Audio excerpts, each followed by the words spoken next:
We're looking at the issue of KIEMS kits and the delays at polling centers as they malfunctioned. But then the other issue, apart from the malfunctioning of the kits, was the issue of officials not knowing what next if this fails and waiting for communication and clarification, Prof. Yeah, I think that was very interesting because IBC says that there are only 200 kits. That's wrong anyway, because even on their own numbers, just the ones they replaced in Kakamega and Makueni was already 200, almost 260 something.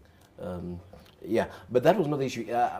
Even just the normal experience that we had, I had in my own polling station. I didn't have an issue, but a lot of people, in fact, the queue was held there for quite a bit because a lot of people, you know, the kids could not read the fingerprints, and they had to wipe the people's fingers, and they had to wipe this, and of course that was causing delays. Earlier on when we were starting yesterday, you know, doing these analyses, we had Rigathi, who famously was then the one who was allowed to use a backup because they could identify him somehow.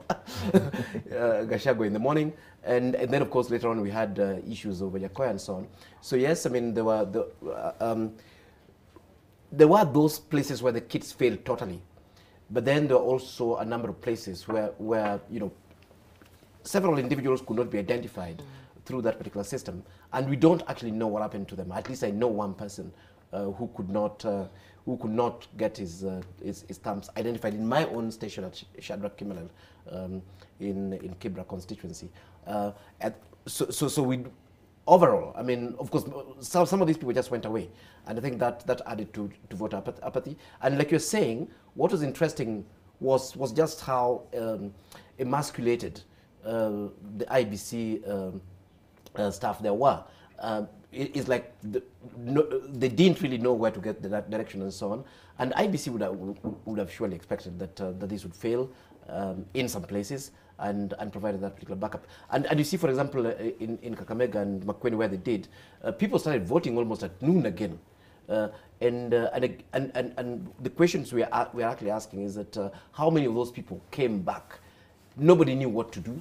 That same IBC had decided that there would be no other identification. It had to be through the KIEMS Kit, which to me really, I mean, doesn't even make sense, because when trusting technology to that extent, of course, they reverted to what was logical. But you see that was not automatic.